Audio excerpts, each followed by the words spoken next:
We will get started on our Sunday night lives. Oh dear Heavenly Father, what did I do? There we go.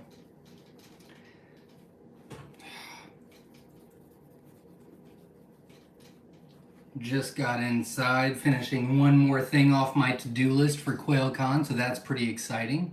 I don't have very many announcements tonight, so that'll go fairly quickly. But give me just a minute, and then we'll get going here. Hopefully you saw our new puppies I posted a little bit ago. That was always a lot of fun. Maybe.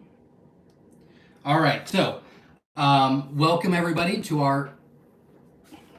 Somebody's been in my chair. Not in my chair. Hopefully everybody saw... Nope, let's start over, shall we? All right, so welcome everybody to our live Q&A. We do this every Sunday at 7 p.m. Eastern Standard Time, or we try to anyway. We go live for a live question answer. So first and foremost, if you have any questions, feel free to ask, and we will be happy to help you on your quail journey. So if you have any questions about breeding quail, housing quail, hatching quail, quail for profit, quail collars, whatever the case may be, go ahead and ask, and we will get to it. It is a community setting tonight, so what we do is I read all of the comments, and we have a little fun with that. So if you would like to comment where you're from, it's always interesting to see where all the quail people are at in the world. That's a lot of fun. Another thing that we do is if you've hatched any eggs from us this week, and you have not told me that the ship rate yet, sounded weird in my head, feel free to let me know what that is. I'll write it down for our records.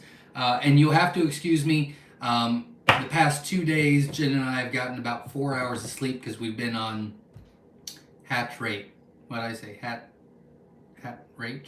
I don't know what I said. We've been on the clock with the puppies to make sure everybody's good. But they are now 2 days old, and we haven't lost any. They're all gaining weight, and hopefully you saw that video earlier. I posted that a couple hours ago.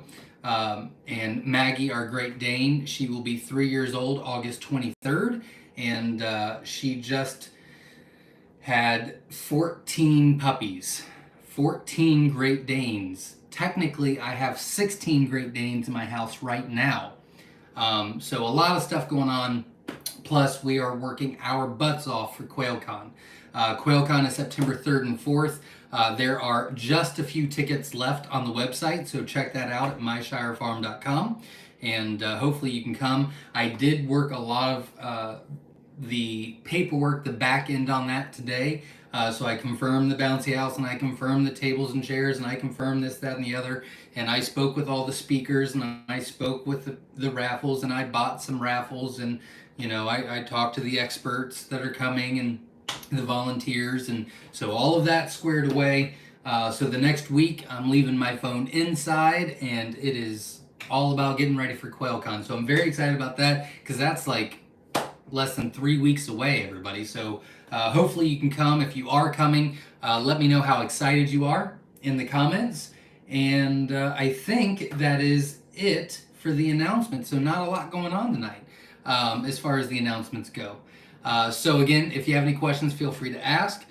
Verna Young and Ed got bait. I don't know if Ed's on here. He was having some issues. He's not feeling so great. But they are my moderators. You'll see them in blue with a little wrench. They do a great job on here. They're also leaders on our Facebook pages as well. So thank you for all that you do. And Verna will be one of the speakers at QuailCon, which is pretty cool. And I just finalized my speech, and I changed the entire thing. I got into a couple thought processes that I had, and I've been working about 16 to 18 hours a day for the past 2 weeks. And typically I put like headphones on, and so I can't hear anything, and I just think. And some things came to me that I'm very, very excited to talk about. I get very excitable. My wife does not. She's very even keel.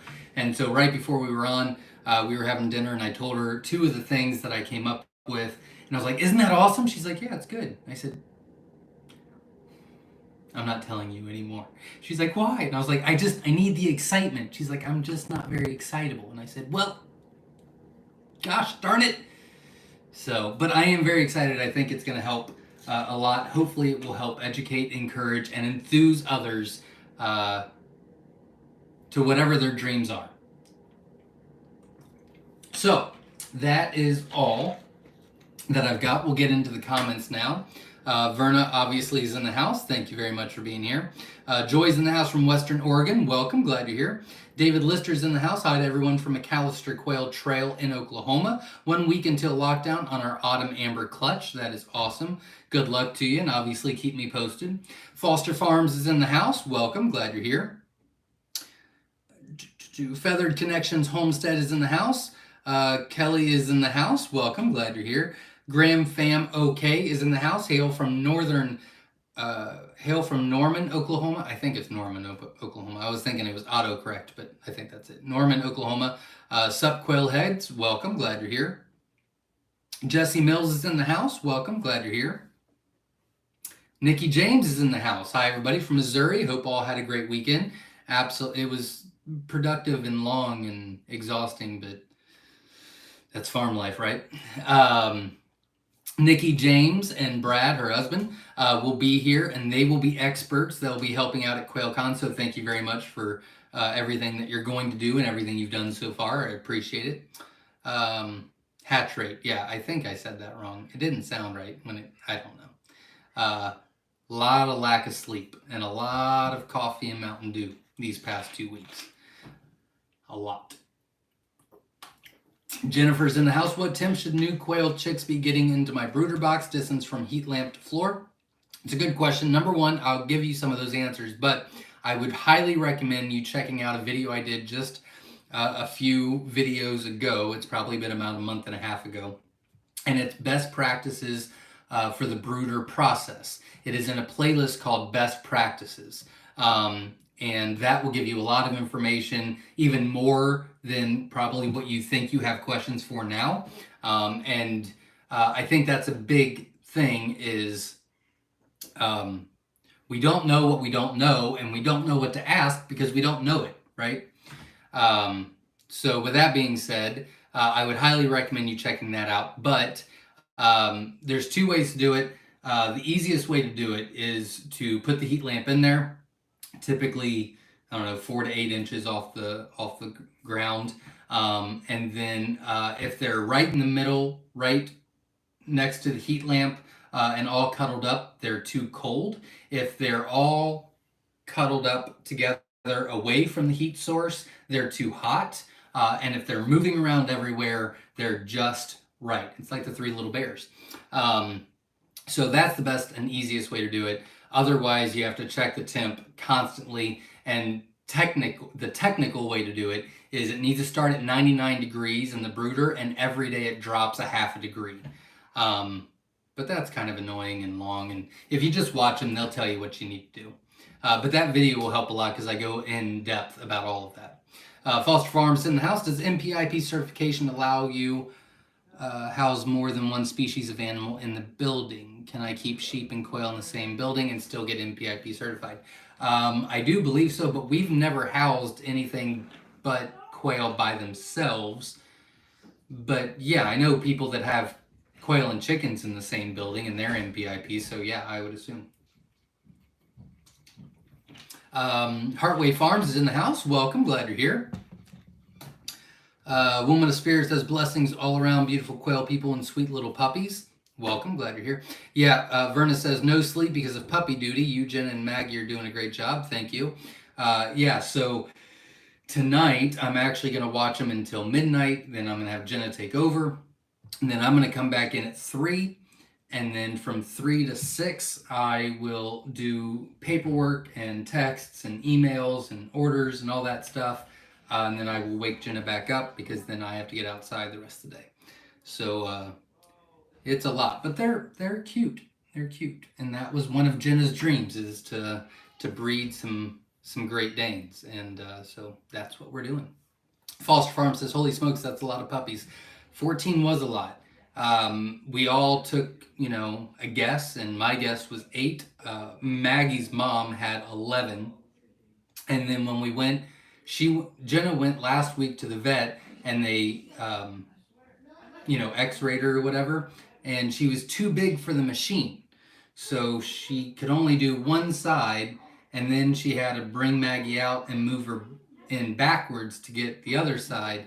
And so her best guess was 12, but she said, some might have, went to the other side while I was moving Maggie.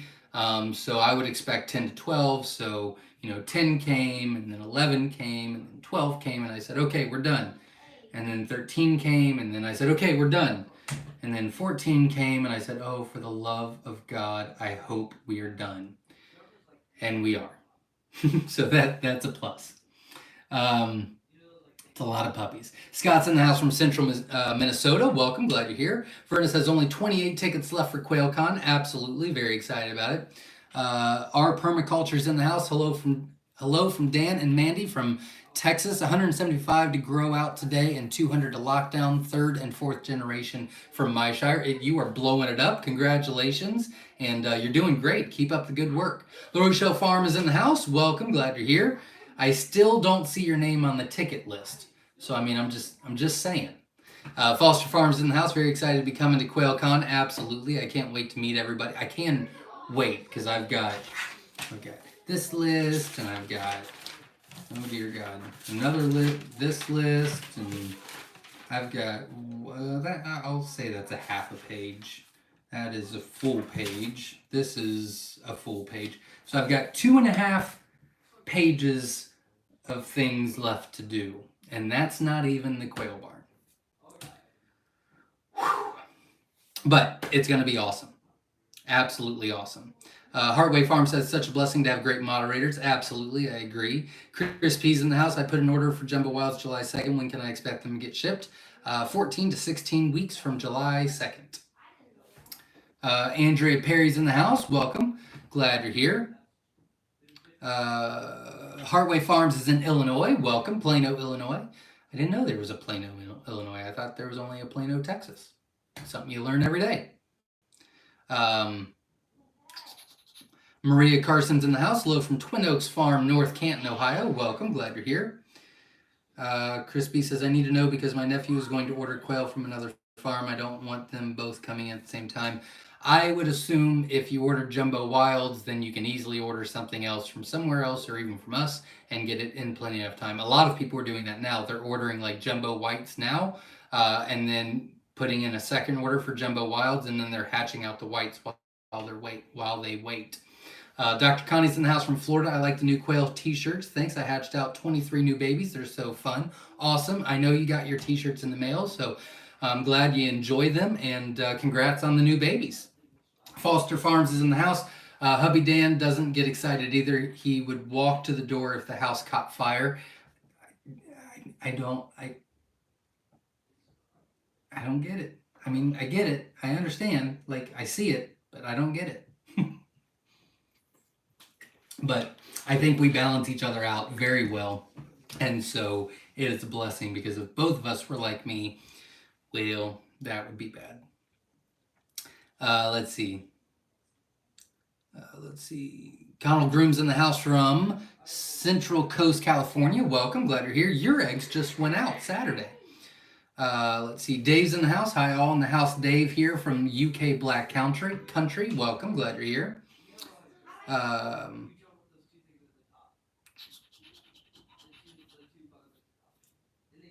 64526. I'd have to look. If it was supposed to be last week, I would assume Monday or Tuesday. Jinkies is in the house. Hello, Zach. Jeff from Skycross Quail in East Tennessee. 90 of your fab fees went into the incubator Thursday. Wonderful. Good luck to you. And obviously keep me posted on the hatch. Linda's in the house. Super excited to meet everyone at QuailCon. Absolutely. We've had tickets for months and months, and now it's almost time, and I'm running around the farm like, OMG, we got to get ready. I hear you. We're actually going to talk about that at QuailCon. I've got a really, in my head, a very interesting theory on that. So I can't wait to talk about it. Dr. Connie says, I started giving whole flax seeds once a day, half cup for 12 birds. Their egg yolks are much darker yellow. Awesome. Chris P says, seriously, no guys, I don't want eggs coming at the same time. Oh, we already talked about that. Lee's Quails is in the house. Oklahoma in the house. Can't wait to meet everyone at QuailCon. Me neither. La Rochelle Farm is not talking to me. Let's see. Graham Fam OK is in the house. Well worth the wait, considering you're getting the best bud. Thank you very much. I appreciate that. Dr. Connie's in the house. Quarter cup. Okay. Chris Pascal is in the house from Southeast Texas. Welcome. Glad you're here. Give me just a second.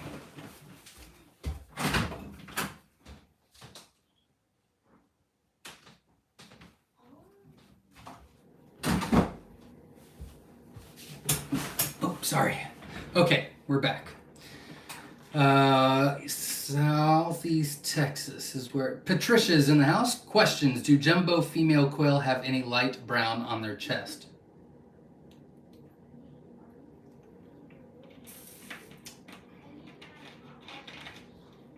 I mean, the bottom part of the chest they could. Sometimes there might be a ring. Not usually, but really you're looking for more speckles. I've never seen a male wild have any speckles on the chest at all. Dave is in the house. My 2 gold Italian males won't stop calling out, even though I run around to give them everything to make them comfortable. Any suggestions on shutting them up a little bit? My 2 gold Italian males. Yeah, darkness. Put them in the dark and they will stop talking all the time. That's the best thing that I know of. Foster Farms is in the house. Another Dan and Mandy. Oh, Zach, you're in trouble now, right? Absolutely. Heartway Farm says QuailCon link. Verna actually put that in the link a little further down. Two comments below. Witch Doctor's in the house. Welcome. Glad you're here. Can't wait to meet you at QuailCon as well. Thank you for everything you've helped out with at QuailCon as well. So thank you very much. Scott Ross is in the house. First batch of hatching jumbo wild eggs go into lockdown tomorrow morning, early a.m. Awesome. Congratulations. And obviously, I wish you all the best. Good luck to you. Witch Doctor says the puppies are so cute. They really are. I really like the brindles, and that is most of everybody's favorites, but I really like these blacks. We've got 11 blacks, and they're pretty much half and half female, half male. And Jenna prefers to have females. I prefer to have the males because they're bigger. And I really like the blacks because they almost all of them have like white feet and white tip of their tail, and typically like a white patch ear. Like I said in the video, one of them even has that heart. I think I even showed a picture of it at the end of that video of the heart, which is pretty cool. But they're like, each one of them just has different markings of white. It's really cool. It's really cool. I've never had puppies before, so it's pretty awesome. Dave's in the house. Do you deliver eggs to UK if I order them from you? No, I'm sorry, not at this time. We're looking at somewhere around November getting approved again to start doing that. There was a long list of things, right before COVID hit. Our vet that was doing it for us, because they have to come out to the farm and inspect and this, that, and the other, they retired. And then COVID hit and all the borders were shut down. And then when they started opening back up, then AI hit the US, and so it's just been one thing after another. So no, not at this time. Freedom's not freezing the house. Question: I have horizontal water nipples and 2 standard chick waters in my brooder, trying to train them to use the nipples unsuccessfully. My grow out pens will only have nipples. Any tips? I do not have any tips. You could definitely talk to La Rochelle Farm. He swears by the nipples. I have never used them. I don't like them. I'm against them. I'm just mentally against them. I'm sure they work fine, but I just don't like them. But I do know that, especially La Rochelle Farm, I know that Mark has had great success with the nipples, swears up and down by him. They don't freeze in the winter for him, and he's up north. I can't get past it. So I do not have any tips because I don't use them. Sorry. Glenn Wells is in the house from Missouri. Processed quail Friday, but some looked too good, and I already had a cage, so I created another breeder set. There you go. It happens. I'm telling you, it happens. 32 eggs in lockdown, 6 hatched today, day 16. Thanks for the videos. Best to you. That is awesome. Congratulations. And hopefully the rest will hatch later tomorrow. So congratulations. Best of luck to you. Wade, where did it, oh, there you go. Wade's in the house. Just ordered 50 jumbo mix last week from you. Will be our first execution into quail. You have been a great resource of info. Thanks from Florida. Well, thank you very much. I appreciate that. And I would assume it'll probably be right after QuailCon when I ship them out. It might be right before, somewhere around that time. So about 3 weeks. So best of luck to you. I'll get them out as soon as I possibly can. And I wish you all the best. And thanks for choosing us.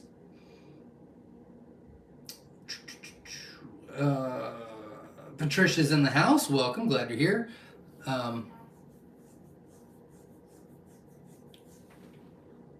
S Dixie 666 is in the house. If I keep getting poor hatch rates from shipped eggs and only shipped eggs that are packed and then wrapped tightly with saran wrap, would that cause the egg to suffocate before incubation?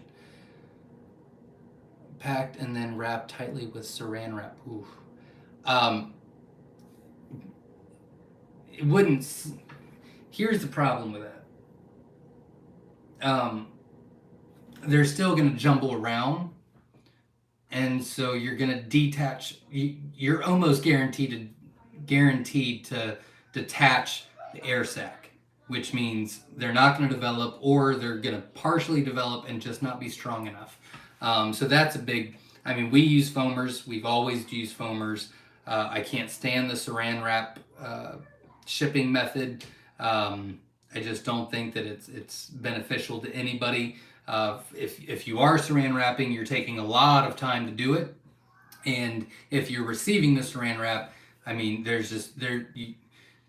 if you're shipping eggs, you have to eliminate as many possibilities that can go wrong as possible. So for example, you can't control the post office. You can't control when they arrive. You can't control. But you can eliminate and minimize the risks to each one by doing certain things. So yeah, that could definitely be a huge part of it.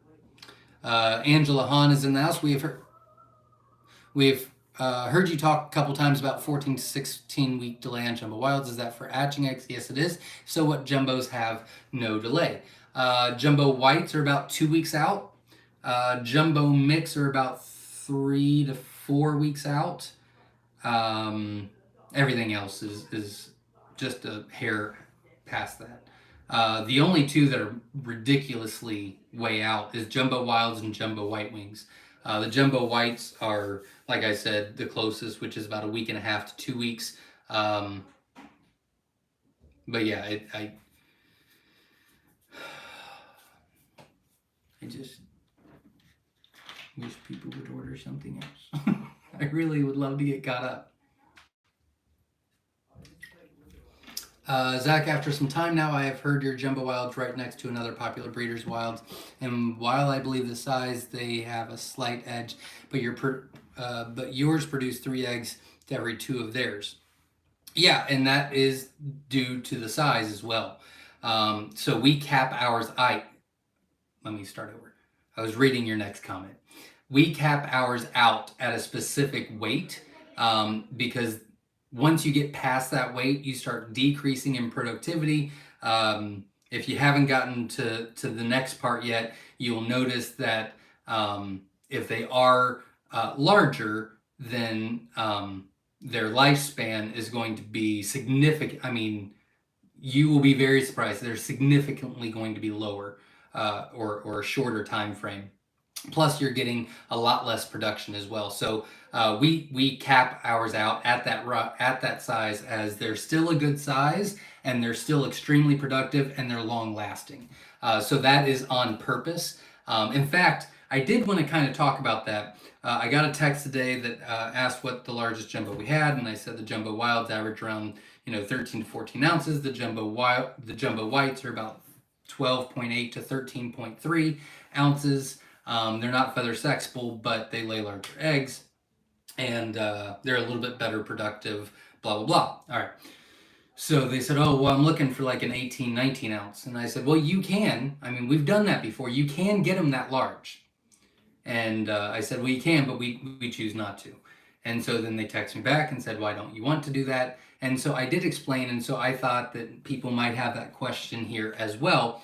Um, and I've pretty much already answered it. But once you hit, um, you see a slight difference after 14, but it really starts hitting massively at about 14.8 to 15 ounces. Once you get your quail that large and above, you really start seeing production really decreasing rapidly. Their lifespan, like the jumbo wilds, I think is like 1 year and 9 months. The ones that we had before that were about 15 and a half to 16 ounces that we were very proud of at the time, their lifespan was about 9 months. And then, like La Rochelle Farm said, 3 eggs to every 2 of someone else's, of the larger quail or whatever.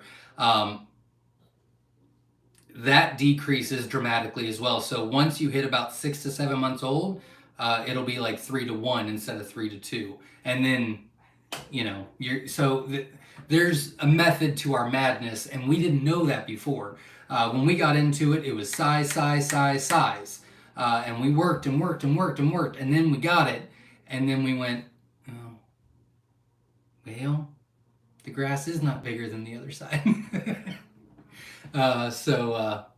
Yeah, I mean that's and you might not agree, and that's completely okay. If you have a different philosophy or a different experience, that is 100% okay. There's many different ways to raise quail. There's not one way to raise quail. That's just what we've found and what I think works best for us. And I think that should hold some merit because I would say that we're fairly successful.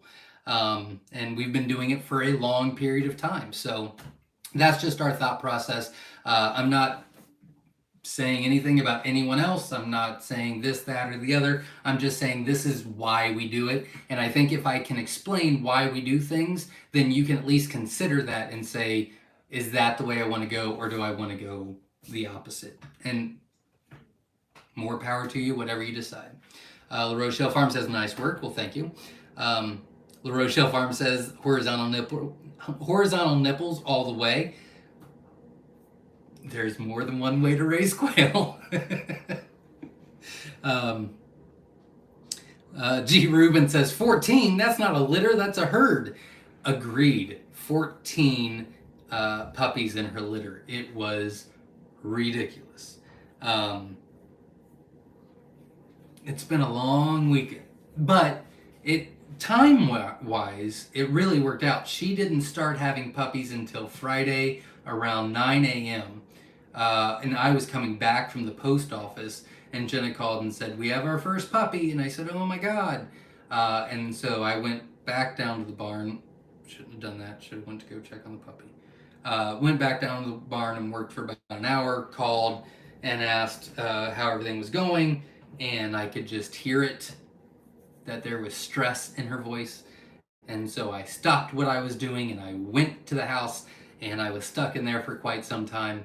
But it was a lot of work, and I'm glad that I was up there. It's a lot of work. But we weighed them, that day, and then she weighed them the next day, and then me and her weighed them today, and they're all gaining weight. There was one that lost weight the first day, but they're all supposed to lose weight, or it's acceptable to lose weight after the first day. And none of them lost weight. They were all, within an ounce of each other, but none of them lost weight except for one. And then today we weighed them. They've all gained back their weight plus more, every single one of them. And the one that lost just a little bit of weight on the first day is now higher than when it started, just like the rest of them. So yeah, they're all doing amazing. But yeah, we have a herd for sure. It's a good way to put it.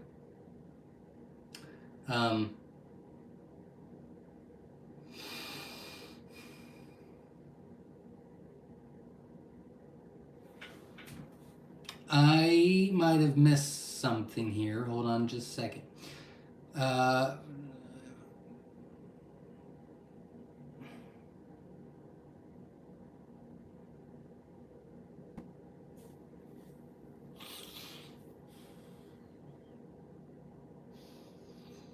La Rochelle Farm says same food, water, and housing and light. So I would say a good study. What are your thoughts? Sound about right? Yeah, and we kind of already. I probably went too much into it, but yeah, I mean, yeah, I would agree with that wholeheartedly. David says, Zach, will you be posting your own QuailCon sessions on YouTube? That is a great question, and I really didn't know how to do it because of the sound. But I think that I've came up with a fantastic solution, and so I, if it works, I'm going to test it out this week to see if it'll work. If it works, then I am going to do it at QuailCon, but it is not. Someone called. I'm not going to do a video. It's going. I'm going to record the session, and then it'll just be like, a picture of like QuailCon while I'm talking in the background the whole time. So I think that'll be the best way to do it. So I'm hoping, because I'm very excited about this talk. So that's the plan anyway. G. Rubin says, hi, Verna, have you tried? Oh, you're not talking to me. The Steve B333 is in the house with smaller hen. Will smaller hens lay bigger eggs? 200-gram hen, 14-gram egg. Will smaller hens lay bigger eggs? They can, yeah. I mean, they can, yeah. I mean, not all the time. G. Rubin says, every time I bring out the sunflower microgreens, they throw themselves at the door. There you go.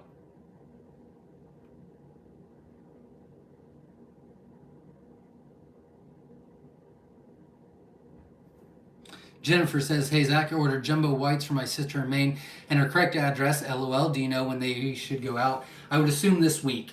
Yeah, I'm sorry about that. But I'm glad it all worked out. And yeah, I would assume hers go out this week. Jenna will probably be doing labels tomorrow morning while I'm in the barn. Usually she does them while I'm on my live, but we're just a little behind schedule. But yeah, I would assume this week.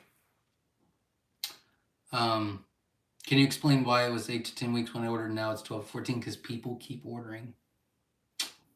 S. McKee says, I had a hen that I had to call, and when I opened her up, she had no food in her crop or gizzard, but did have a grass green liquid in the gizzard. I am not familiar with that. I'm sorry. Yeah, I don't know. I don't know what that would be the cause of. Sorry. Dennis Stuckey's in the house. Sheridan Farms LLC is in the house from Wisconsin. Well, welcome. Glad you're here. G. Rubin says, I have almost zero food waste because I converted to the Rubbermaid 3-cup storage containers, about 6x6x2 with 4 holes drilled on top. That's awesome. Congratulations. Better than the converted shoebox. Oh, there you go.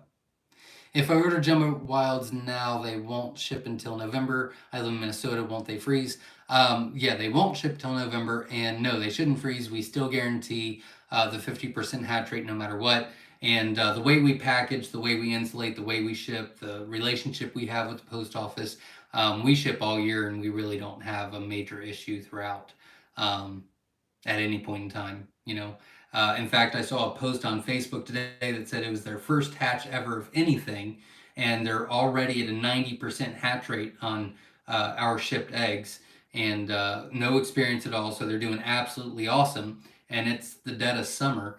So, between overheating, I mean, it could happen, or they could freeze, or they could get delayed. I mean, there's a lot of ifs, but no, we do pretty well. We actually do better in the winter than we do the summer, as far as average hatch rates go.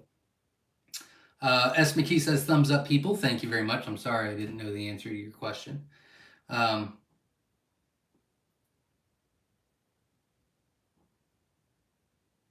Linda's in the house. Hey, from Sacramento, y'all. Good to see everyone here. Welcome. Glad you're here.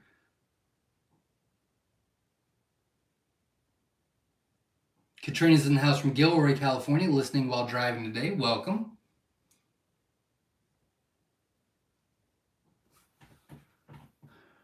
LaRochelle Farm says, "Okay, so I'm glad my findings are about right with your aim for with what you aim for." There you go. G. Rubin says, "Have you ever heard of a co-op that has a USDA facility to butcher birds for the purpose of selling the meat?"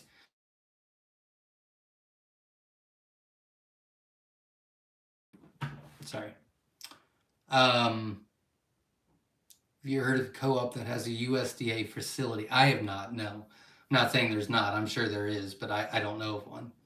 Hunter is in the house. Are the jumbo whites a big difference in the jumbo wild size for butchering and egg size?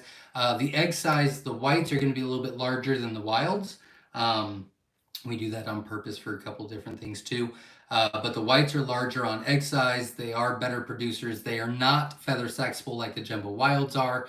And the jumbo wilds are about a half to 1 ounce bigger than the whites.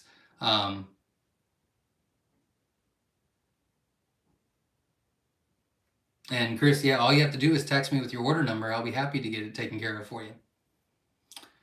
Let's see. Yud is in the house. Welcome. Glad you're here. Robin C says, I got duck this weekend from the family property. Could this be a supplement or used as feed replacement?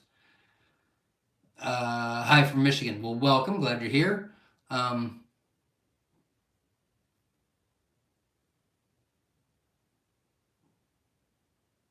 It could help with your feed. I don't think it can be used as a feed replacement, but it could help with feed for a supplement. It would be my thoughts on it. Yed says, I got a question. What is the space ratio for jumbo wilds? 3 quail per square foot. And then a 5 hens to 1 male ratio. Let's see. G. Rubin says, Zach, my solution to noisy males is a pair of scissors and a vac sealer. Well, that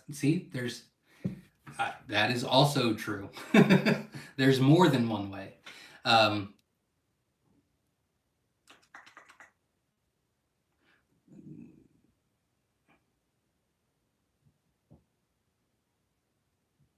Hunter says, well, the jumbo whites be faster shipped than, yes. The jumbo whites are about 1.5 to 2 weeks out, and the jumbo wilds are ridiculous. Eventually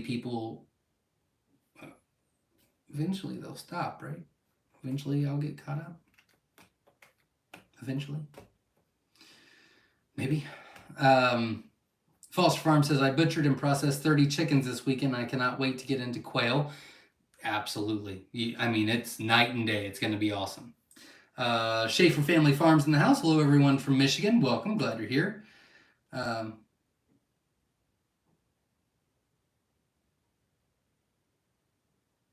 Stephen Lawrence is in the house. Welcome. Glad you're here. Foster Farm says, I butchered the little yard buzzards. There you go.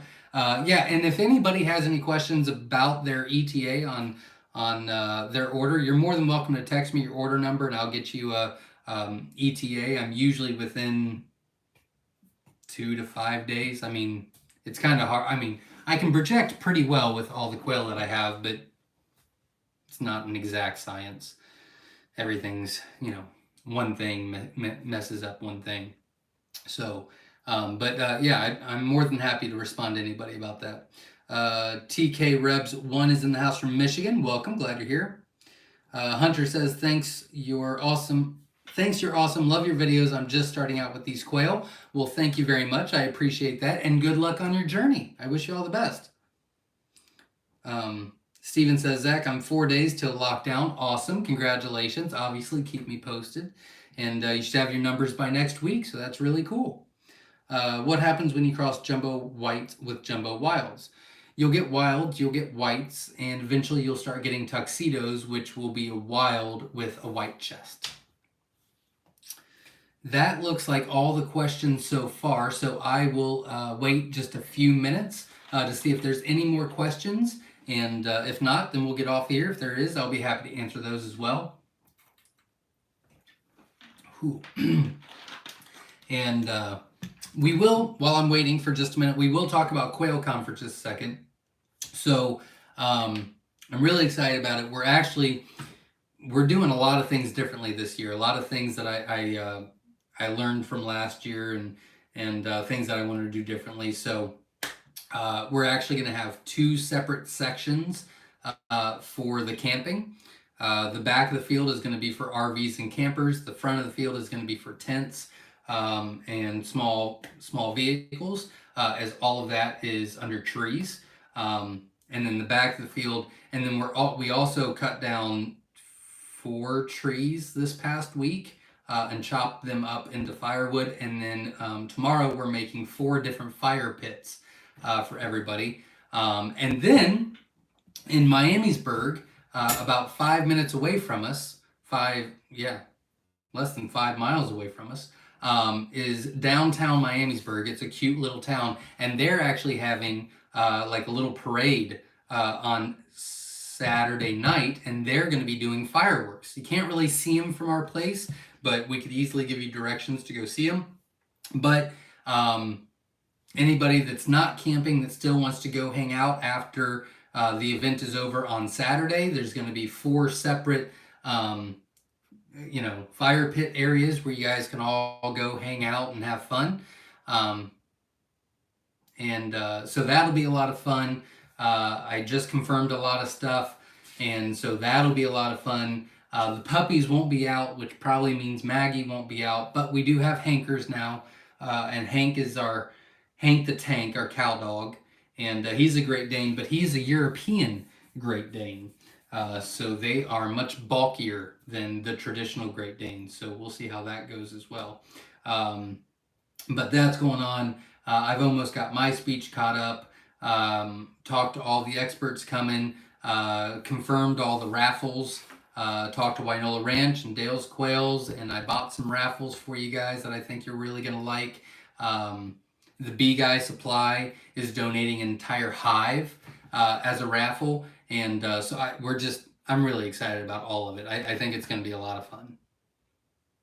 I guess I should have been paying attention. We do have a couple more questions, then we'll get out of here. Scott says, would it be better to have feather sexable at first quail? I would recommend it. It's not necessary, but it's nice to get into the rhythm of it for sure. So it's not necessary, but it would be a good advantage to start that way.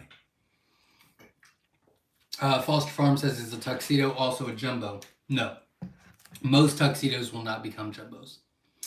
Angela says, what is the best way to handle growing out extra roos? What is the best way to handle growing out extra roos? That is a good question. It's just a little broad, and I don't really know what you mean. If you can separate the males from the females at 3 weeks old before they become mature, you put them all in a bachelor pad, and you put a blanket, a towel, a tarp, something over it where it's dark. They won't fight, they won't get territorial, and they won't crow. You grow them out and you butcher them. I hope that answers your question, but if it didn't, feel free to ask, and I'll try to help out again. Foster Farm says, what, you still have tent sites? Let's see. That is the 5th phone call since I've gotten on here. Whew. Here we are.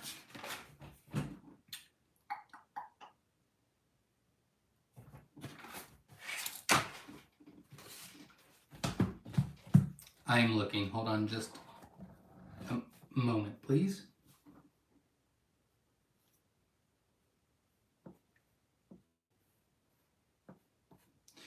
I'll get back to that in just a second. Shannon says, hat trade, ordered 25 each BTA Gold, Rare, and SSC. Got 30 each. Awesome. Well, best of luck to you. And, looks like you gave me the numbers a little further down, so I'll wait.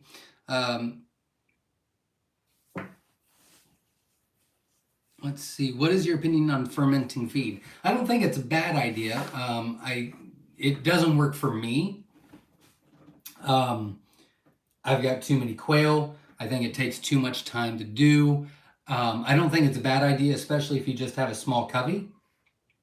But it doesn't work for me. But I think it's a good idea, and you'll definitely save on feed. if you have the time to do that. Sorry.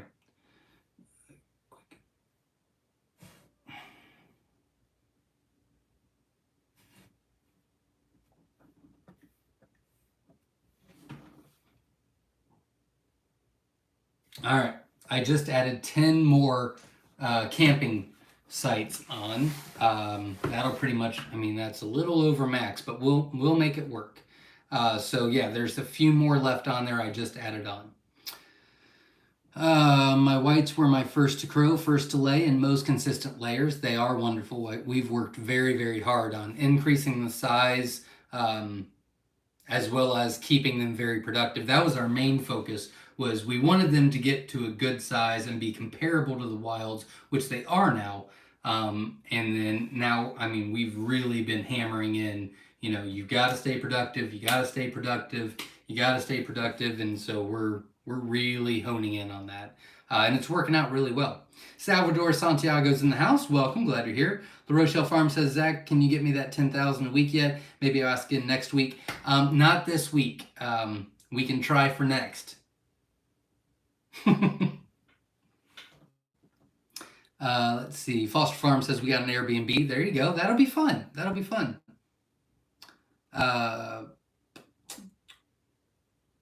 6 BTA hatch, 12 rare, 19 gold, 13 SSC. Whew, that's a lot of numbers. I'll have to do that.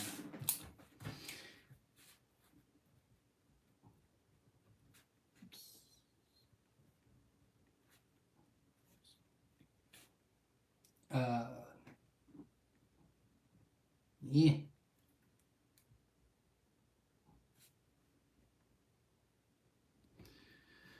Oh,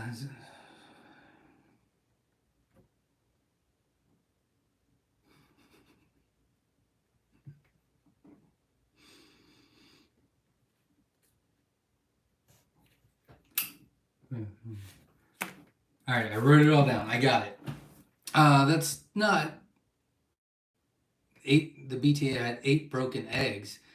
That's a little abnormal. Yeah, they must have rough shipping, which probably accounts for a little lower hatch rate than what our average is and what I'd like to see. 8 broken is odd. We hardly ever have broken. Maybe 1 or 2 in a box, but and I mean, you ordered a decent amount of eggs. You ordered 100 eggs, but 8 out of 100, that's a lot. Yeah, that must have been a lot of rough shipping. Glenn Wells says, where do I send the bill that covers my quail addiction therapy? Currently, it's offline right now, but we'll try to work on that after QuailCon. Scott says, are you currently selling breeding sets? Yep, they're on the website right now, available. Foster Farm says, yes, we're on the Beehive raffle. There you go. And he'll be here, so you can ask a bunch of questions as well. That's what we use, and I love it. Linda says, liked the puppy video. Congrats. Thank you very much. Angela says, for example, if I have 10 extra roos that I don't want to keep for anything other than growing out and harvesting, can I group of roos get along long enough to grow out? Yep, absolutely. Yes.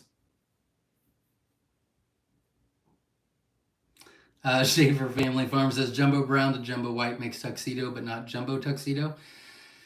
No, when you start mixing colors together, you start losing weight dramatically. So I'm not saying that 1 or 2 might not, but the majority will not make jumbo weight. And even if you start getting the tuxedos together and you start breeding them together, they do not breed true. And so they'll never get consistently to that jumbo size. Cali Quail Keeper says, hey, Zach, I have a new account to supply to Reptile Emporium. The guy is interested in feeding balut as it might be less messy. What is shelf life of uncooked balut, i.e. 14-day embryo into refrigerator? 5 to 7 days is the shelf life on those. K12, and congratulations. That's really cool. And I can't wait to meet you at QuailCon as well. K12 King 1 says that's a perfect answer to Angela's question about roos. This is her husband. There you go. You're welcome. Roy says, I thank you for taking time Good luck with the puppies. Thank you. Order 65391. I don't know why you sent me that. If you're wanting an ETA, then I'll need you to text me that number. But thank you very much. And I hope we do well on the puppies as well, because I don't want to keep them. They do. I don't. Too many. Witch Doctor says, what are the temps like for QuailCon? Remember, we are coming from triple digits. I'm really confused because the past 2 weeks, it's been about 90 to 94. Last week, it was low 80s. And yesterday, when I went out at 6 to go to the barn, I wore a hoodie. I mean, I took it off a couple hours later. But it's definitely starting to turn into fall, but not quite there. So typically it's around 75, usually at that time of year here. So comfortably, but still a little chilly.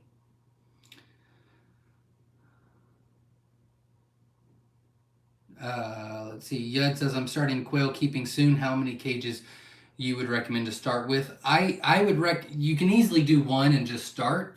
It's best to have 2 cages, just so you can kind of cross, and then not inbreed so much, and that's what I would recommend. Dr. Connie says, can you clarify about a male cage and putting them in the dark just temporarily under tarp or for the duration? For the duration. If it's an all-male cage and you're just wanting them to grow out, first of all, if they're in the dark, they're actually going to grow a little bit better, a little bit faster, a little bit larger. And the second is they won't become territorial, and it kind of disorients them a little bit, so they won't get aggressive as well. And if you can move them before they become mature, they won't breed with each other as much.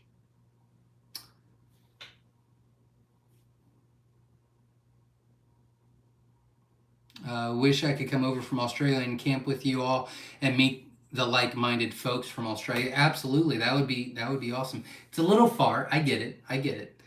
Maybe one day. Shannon says, do albino babies ever catch up? Not typically, no.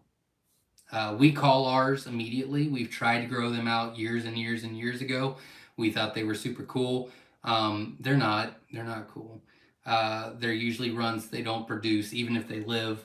Typically 90-95% won't live past 2 weeks old. In fact, out of all the years I've been doing this, I only know of one person that was able to grow a true albino to full matured, well, to the full lifespan, like 2 years old. Yeah, I got one out of the SSEs. It's half the size of the other chicks, but still alive at a week old. Should I call, or will it eventually catch up? It will not catch up. The thing is, it's not going to be productive for you, and it's never going to be big enough to butcher. The only purpose to them would be as a pet. But if you're not interested in that, then I would call it. Foster Farm says, well, maybe someone else needs a tent site, so thank you for adding them. Not a problem. Next year, though, there you go. If they don't sell, I think that's okay, but if somebody needs it, then we'll be there. They'll be there. So we should bring jackets. Yes. Should I have... Oh, well, S. McKee's had one that's caught up. There you go. Very cool.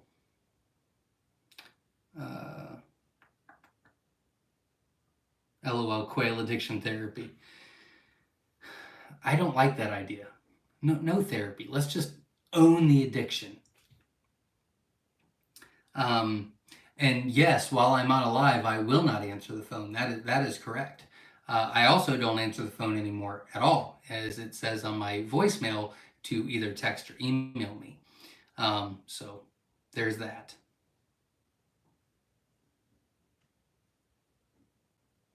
You think I talk a lot on live? Wait till you meet me in person. There you go.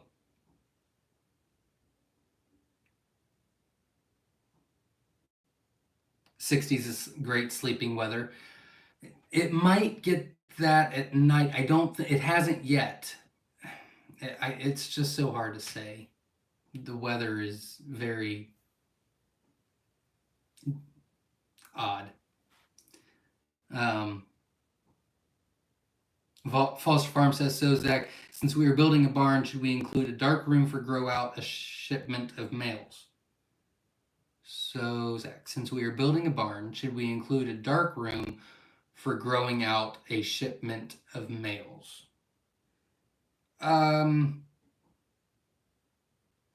I I wouldn't spend the time doing it. I mean, I'm sure you could.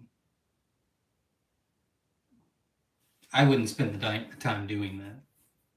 I don't think it would be worth it. If you kind of find a way to do it where it would be worth it, or it wouldn't take you any more extra time or money or energy or supplies, then sure. But you can get away with it in norm. I mean, we keep ours in the normal barn. Um, Joy says, I keep building cages for my addiction. See, that's okay. It's keeping you busy. It's keeping you busy. Um, Michaela Cook says, any advice for Bumblefoot on quail? Yeah, well, so it's not really, I hear what you're saying and I'm not disagreeing. But the real question is how to prevent Bumblefoot going forward. And so the reason for that is the wiring on the floor. And so there's good, better, best. If you use traditional wiring, that will produce Bumblefoot. If that's what you have, you could, grind it down, sand it down, or even use the paint, the PVC coated paint, and put that on there. That will help and almost eliminate it to a degree. The good, better, best method, that's good. The better method is galvanized wire, and then obviously smooth that down, and that will prevent it even more. The way to almost never get, and there could always be a case, but to almost never get Bumblefoot would be to use PVC coated flooring on the floor. It is more expensive, obviously, but that kind of prevents it. As far as the Bumblefoot that you already have, you could use Epstein salt. That helps a little bit. A lot of people have, put a little.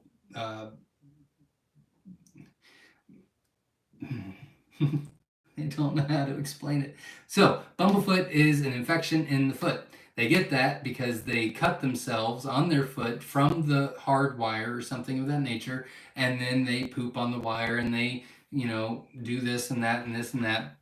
The infection, that gets into the wound, causes the infection. That's how that works. So, you can make a cut, you'll pretty much push the infection out. It's very disgusting, and then you'll wrap it and let it heal. You could do that. You could just soak it. That'll help a little bit as well, but it never truly, it never goes back to normal, is what I'll say. Epsom. Yeah. Did I say Epsom? I don't know what I said. Let's just admit the addiction and have fun with it, comrades. There you go. Absolutely. PJ's Family Farms in the house. Can't wait to meet you as well. La Rochelle Farm says, Zach, can I take care of the Myshire Customer Service Department? I apologize in advance for the lost orders. No, you may not. Thank you for asking. But I think I'll, no matter how busy I get, I'll continue to handle that part. Amanda says, can you leave a radio on for them starting as babies in their room to block out outside noise so when storms go by they don't get stressed out? Would this help? You could. I don't think it's going to help. They don't really care very much. They don't really. I mean, the last 2 years we haven't done it, but for 7-8 years before that, I used to go and we would get ridiculous amount of fireworks and have a July 4th party here, and I'd let off all these fireworks, and they never cared at all. 2 of the years were right next to the quail barn. Next day, didn't lose any, same production. It doesn't really, they don't get stressed out with noise very much. It's more the sight. If they see a predator, if they get attacked, it's not really the sound very much. You can. I don't think it would hurt anything. I just don't know how much it would help either.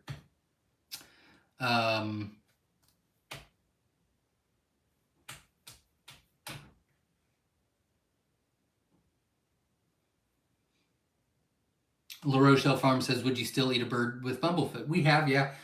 So there's only been 2 times, way back in the day when we started, like almost all of them were bumblefoot because we didn't know at the time, you know. Now we've changed wires and moved buildings and this, that, and the other, so that's helped a lot. But way back in the day, a lot of them after a year and a half, 2 years, were all rough feet. And so when we would butcher, you just cut the legs off, we butcher, fine. There's only been 2 cases out of all the ones we've ever butchered that you saw the infection go further up the leg. And in those cases, those were discarded. But other than that, yeah, we've always done it. It doesn't really bother us. Michaela says, thank you. Switching out the flooring tomorrow and treating the affected birds. We got our hatching eggs shipped from you back in May. 90% hatch rate. That is awesome. Congratulations. And congratulations. You did great. And hopefully it goes well for you. And good luck. Amanda says, awesome. Thank you. Not a problem. Robin C says, bumblefoot is a local infection, not a systematic one, from my understanding. There you go. Foster Farm says, oh, good question about eating the bumblefoots. Yeah. You just need to take a look at the leg, and it almost never goes past the actual foot itself. Almost never. Like I've said, we've butchered, God, I don't even know. I would not be able to tell you, thousands. It's in the thousands of butchered quail that I've done. And out of all of them, now, not all of them have bumblefoot. That'd be crazy. But out of all the ones that I've ever done that even had remote bumblefoot or that were old, because we butcher the ones that are really old and we eat ourselves. Only 2 cases that were weird looking that we were like, we don't need that one. Schaefer Family Farm says, I hear a lot of people stating aggressive quail and blaming it on the breeder line. Is it actual the breeder line, or is it more so negligence on the owner's part? That's a great question, and it very well could be genetics. Absolutely. About 80% of it is environmental. 85% is environmental. It could be a space issue. It could be a male to female ratio issue. It could be a feed issue. It could be the lack of feed issue. It could be a lack of water issue. It could be just one jerk, no matter how aggressively you call, there's always going to be a jerk somewhere. You know what I mean? So it could be, absolutely, it could be genetics. In fact, I'll tell you a story real quick. I had a person contact me,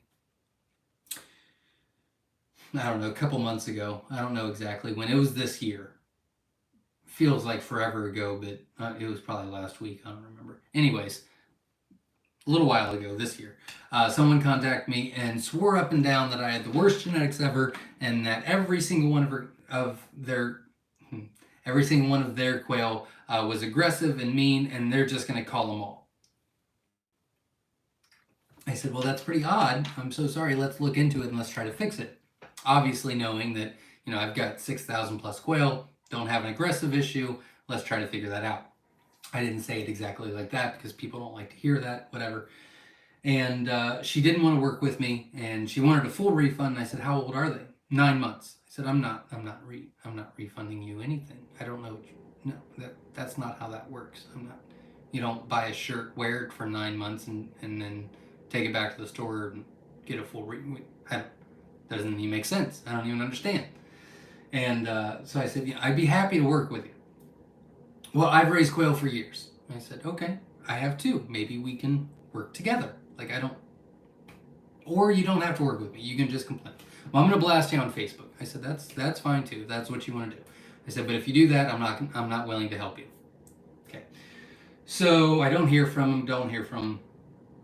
3 or 4 days later, they contact. I got to be careful on not using names or specific things.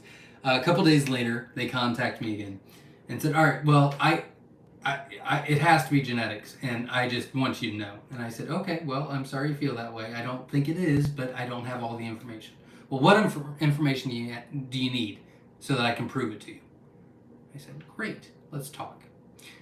How many quail per square foot do you have? Well, I have what I've always had. And what's that?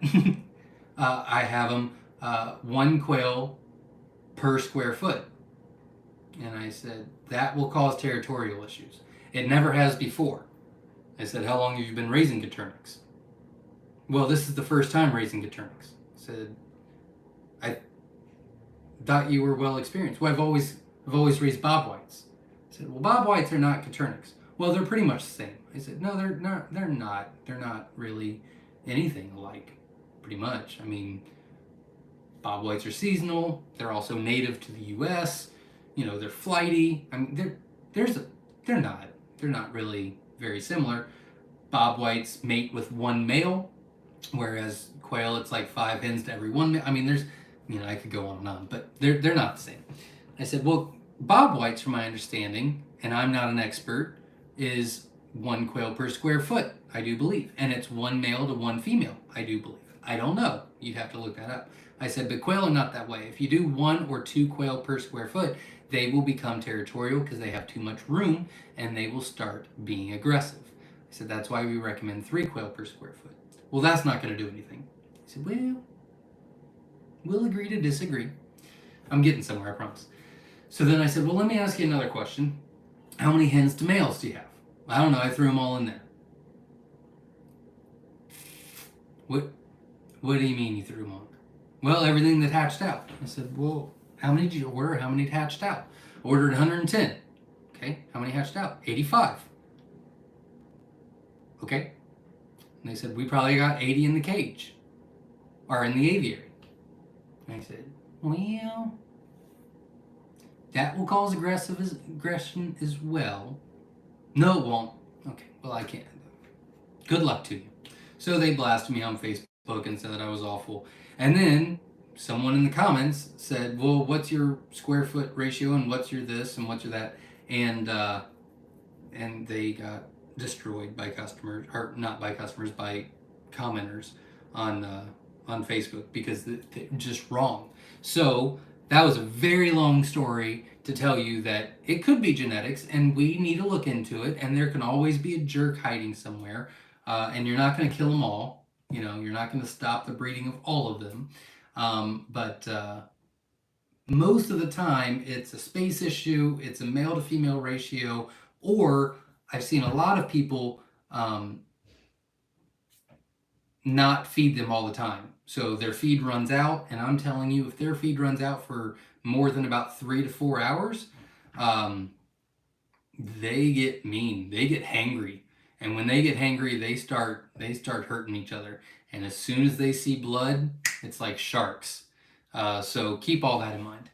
That was a very long answer for a very easy question. I'm very sorry to everybody still watching. Pedro says, greetings from Puerto Rico. Welcome. Waiting for the approval in September to shipping to the island. Meanwhile, we are preparing the space for the jumbo quail. Awesome. Thanks for showing up. I appreciate it. And hopefully it will be right after QuailCon as far as Puerto Rico goes, since it's kind of close. False Farm says, Zach, thank you for these lives. We are taking notes. Tons of great info. Thank you very much. By the way, I know I have some more comments, and I blabbered on for so long.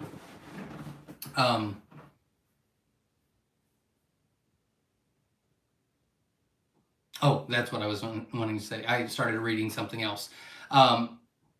If you're coming to QuailCon, please bring something to write on, or find out how you can take notes on your phone, because there's going to be some really good information you're going to want to write down. Patty says, Bass, Alabama in the house. Why is my one quail only lay fairy eggs for a month now since she started laying eggs?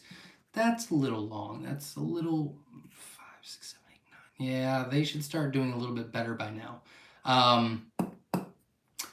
I would recommend trying to boost her whole system. I don't think electrolytes would do the trick, but I do think that maybe Rooster Booster, you can look that up. It's on Amazon, Rooster Booster. You could put that in the feed, or you can add oyster shells to the side or to the feed for a little bit, and that should jumpstart and help the egg production and egg size go. That should help a lot. It's kind of weird. That's what I would try next. S. McKee says, I put septic cream or tea tree oil on Bumblefoot, and then a Band-Aid for padding for Bumblefoot. I let it stay on till it falls off on its own. There you go. Thank you very much for sharing.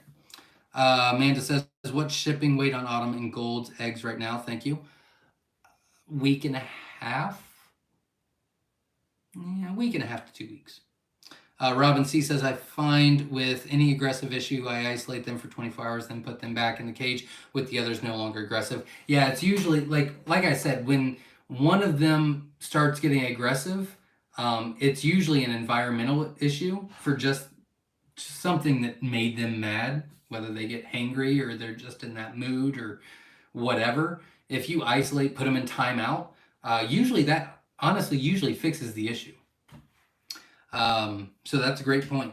Dennis Peel says, sorry I'm late, but I hit the like evening to all. Well, welcome. We're glad you're here. And thank you very much for your support. Yeah, hit the like button, support the channel. I greatly appreciate it.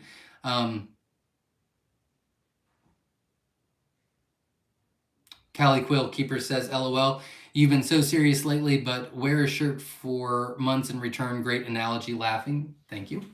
Hunter says, I'm a meat cutter and deal with people every day. You ain't kidding. Can't make everyone happy no matter how much you try. Yeah, I mean, that's, it is what it is. If they want to be miserable, they can. Foster Farm says, that's like a Chihuahua being compared to Great Danes because they are both dogs. There you go. Wade says, I'm so glad you told the story. I was setting up for close to 1 per square foot, was going for 12 and 10 square feet. Oh, there you go. Yeah, it's 3 quail per square foot. And there's methods to that madness. So like La Rochelle Farm said earlier, the size might not be as large. I think it's close, but might not be as large, but your production's much better. Well, there's a method to that madness. Well, what we recommend, especially the 5 hens to 1 male and the 3 quail per square foot, there's methods to that, and we've done a lot of research behind all that to try to do that. So I'm glad that helped. La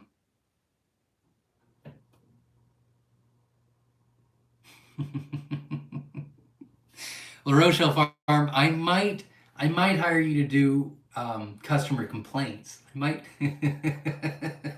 I think that might work best for both of us. Schaefer Family Farm says, great response, Zach. Thanks again. Not a problem. Oh, God. Foster Farm says, Hangry Birds, the next great game. Yeah, right?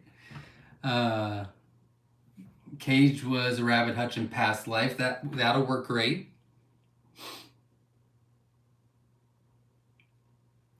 Glenn Wells says, I started with one breeder set February 2022 and hatched since then 104 quail and have 5 breeder sets, well on the way to self-sufficient living. Leave a thumbs up for Zach. Well, thank you very much, Glenn. I appreciate that. And congratulations. You're killing it. Congratulations. You're doing wonderful. And he went poof. Verna did that. Foster Farm says, oh, very important. Can we record a quail con? Yeah, I'm completely fine with that. As far as the speakers go, yes. Yeah, it'll be fine. It'll be fine.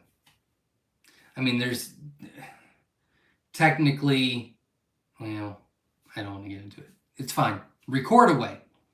Robin C says, I bought the Quail notebook for Whiskey Tango Farms for our Quail Con shirts. There you go. Very cool.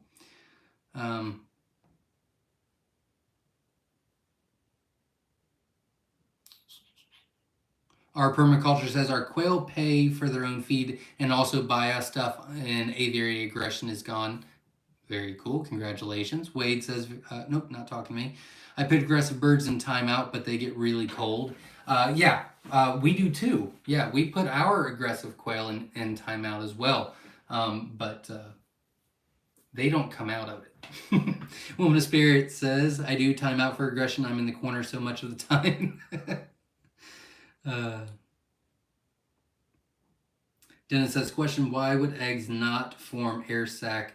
These are my own eggs. Only about 6 didn't form an egg. 6 didn't form an egg sac.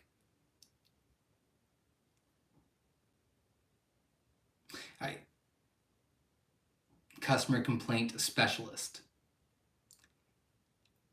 I'm still terrified. I don't mind making people angry, but I would be terrified what you would say. But it would be very entertaining. I would really enjoy it. Oh, that would be fun. Dennis says, why would eggs not form air sac? These are my own eggs. Only about 6 didn't form an air sac. That's a little weird. I guess it would depend on a couple different things. The first question I would ask is how old they are. So if they're if they're 5 weeks to 8 weeks, give them a little bit more time. If they're over about a year and a half, that would be the age issue for sure. If they're under 7 weeks or if they're over a year and a half old, it's an age issue. You need to replace your quail.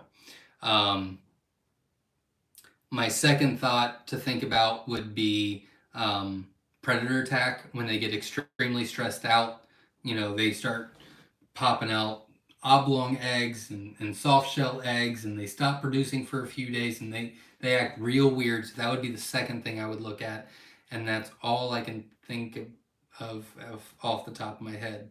I can probably have more at a later date, but that's the only two I can think of off the top of my head. But that's not too bad with 4 hours of sleep in 2 days. 8 hours of sleep in 2 days. 4 hours each night. You know what I mean. But those are the two things to think about and look at. I pack a small cooler packed with quail eggs wherever I go. I open the top so people can see the eggs. When they ask, I talk quail and sell enough eggs to buy a bag of feed. There you go. That's very cool. Dennis says, birds were 2 months old. Eggs were full of baby bird, no air.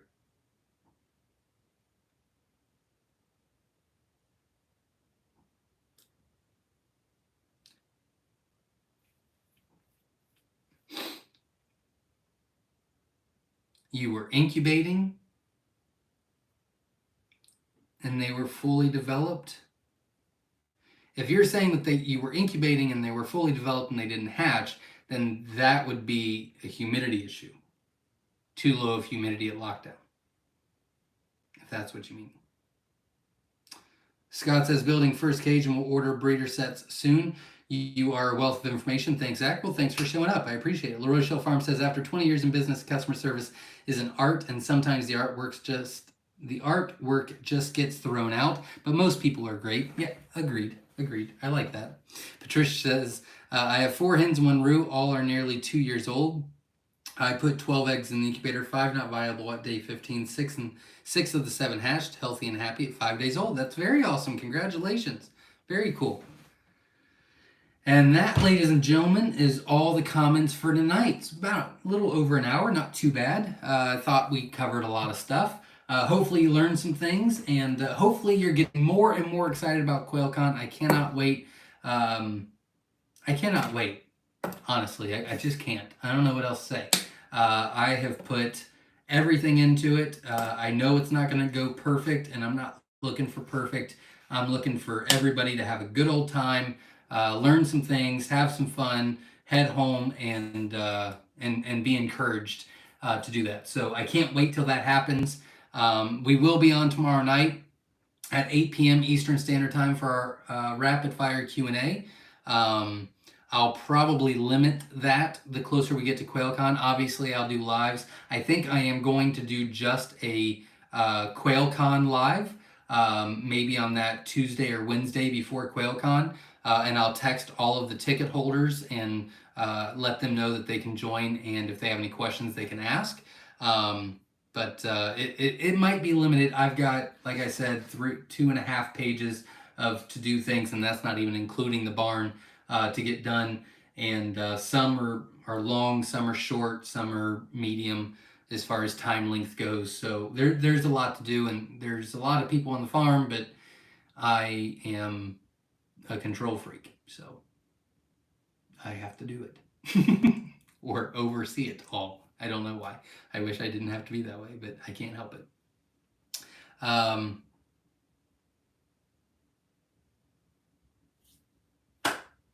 I think that's it. All right, everybody. Thank you very, very much. I really appreciate everybody showing up. Thank you for hitting the like button. Again, That was very generous and nice of you. I can't wait to see you at QuailCon. We will be posting another couple of videos about the puppies, and we'll be doing videos as they grow, because they grow so fast. They're so cool.